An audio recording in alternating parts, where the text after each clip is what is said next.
ترکیہ اور سوریہ میں ایک زلزلہ آیا جو کہ تقریباً 7.8 ریکٹر اسکیل پہ اس سے زیادہ کا، اور ابھی تک جو آفیشیل رپورٹس ہیں اس کے مطابق تقریباً 22,000 لوگوں سے زیادہ ان کی شہادت ہو چکی ہے. اور یہ تو آفیشیل فگرز ہیں، جو ان آفیشیل فگرز ہیں تو اللہ ہی جانتے ہیں.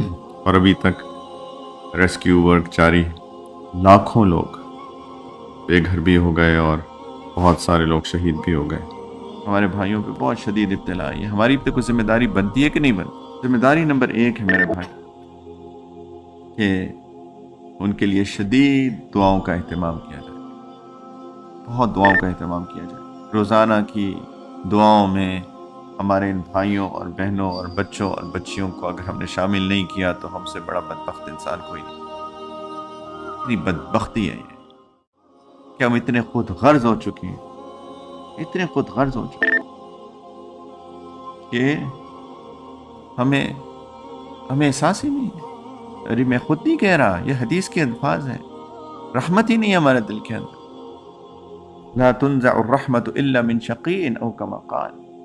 نبی کریم صلی اللہ علیہ وسلم فرمایا کہ رحمت کسی کے دل سے نہیں نکالی جاتی مگر وہ جو شقی ہوتا ہے، بدبخت ہوتا ہے، وہ اس کے دل میں اتنی رحمت نہیں ہے کہ لوگوں پہ مصیبت آ گئی، ملبے کے تلے بچے دب گئے، اتنی سردی ہے، شدید سردی ہے، کتنی مصیبت میں، اور ہم جو ہیں اپنی یوٹیوب اور فیس بک سے ہمیں فرصت ہی نہیں ہے. اتنی سخت دلی، کتنے سخت دل ہیں ہم لوگ. ہم ان کے بارے میں سوچ ہی نہیں رہے، ان کے لیے تکلیف ہی محسوس نہیں کر رہے. المؤمنون کرجل واحد، سارے ایمان والے ایک انسان کی طرح ہیں، ایک انسان کی طرح. ان اشتکا عینہ اشتکا کلہ وان اشتکا رأسہ اشتکا کلہ. اس کی آنکھ میں تکلیف ہوتی ہے، سارا جسم تکلیف محسوس کرتا ہے. اس کے سر میں تکلیف ہوتی ہے، سارا جسم تکلیف محسوس کرتا ہے. او کما قال علیہ الصلوۃ والسلام. سر میں درد ہو رہا ہو شدید تو زبان یہ تو نہیں کہتی میں تو باربیکیو کھاؤں گی، بریانی کھاؤں گی. کہتے شدید سر میں درد ہے، کھانے کو دل نہیں چاہ رہا، زبان کہتی میں نے نہیں کھانا. سارا جسم تکلیف محسوس کرتا ہے. کسی مومن کو تکلیف میں ہے اور ہمیں احساس ہی نہیں ہے. یہ کیسا ایمان ہے؟ ایک ویڈیو میں، ویسے زیادہ مجھ سے ویڈیوز دیکھی نہیں جاتی، لیکن کچھ ایک میں دیکھ رہا تھا، سبحان اللہ، کسی کا سارا خاندان شہید ہو گیا ملبے کے نیچے، اور غالباً سوریہ میں تھا. وہ انٹرویو دے رہا تھا، کہتا حسبی اللہ و نعم الوکیل، حسبی اللہ و نعم الوکیل، حسبی اللہ. اللہ کافی ہے میرے لیے، اللہ کافی ہے، بہترین مددگار ہیں، بہترین سازگار ہیں سب.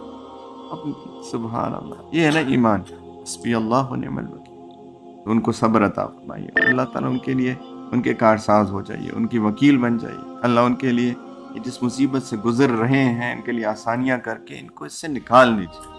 دعا کرنی چاہیے شدید ان کے لیے. اور یا اللہ اس کے بعد ان پہ کبھی بھی کوئی ابتلا نہ آئے، بس یہی ہو ان کے لیے، ان کے فردوس اعلیٰ میں پہنچنے کے لیے بس یہی کافی ہو جائے. اور کبھی ان کو کبھی ابتلا نہ آئے، کبھی ابتلا نہ آئے. بہت دعائیں کریں گے.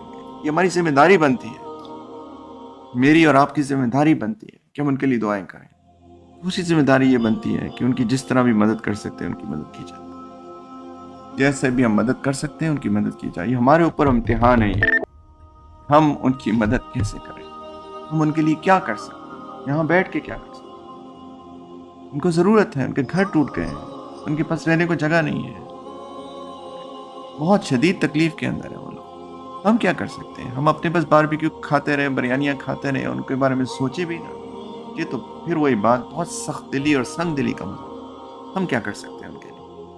ہمارا یہ ذمہ داری بنتی ہے میرے بھائیوں کہ ہم جو بھی ان کے لیے کر سکیں وہ کرنا چاہیے. ان کو مال سے مدد کر سکیں تو پراپر چینلز کے تھرو، یہ تو ان کے لیے ہماری ذمہ داری بنتی ہے. یہ 2 چیزیں ہم کر سکتے ہیں اور یہ دونوں چیزیں کرنی چاہیے.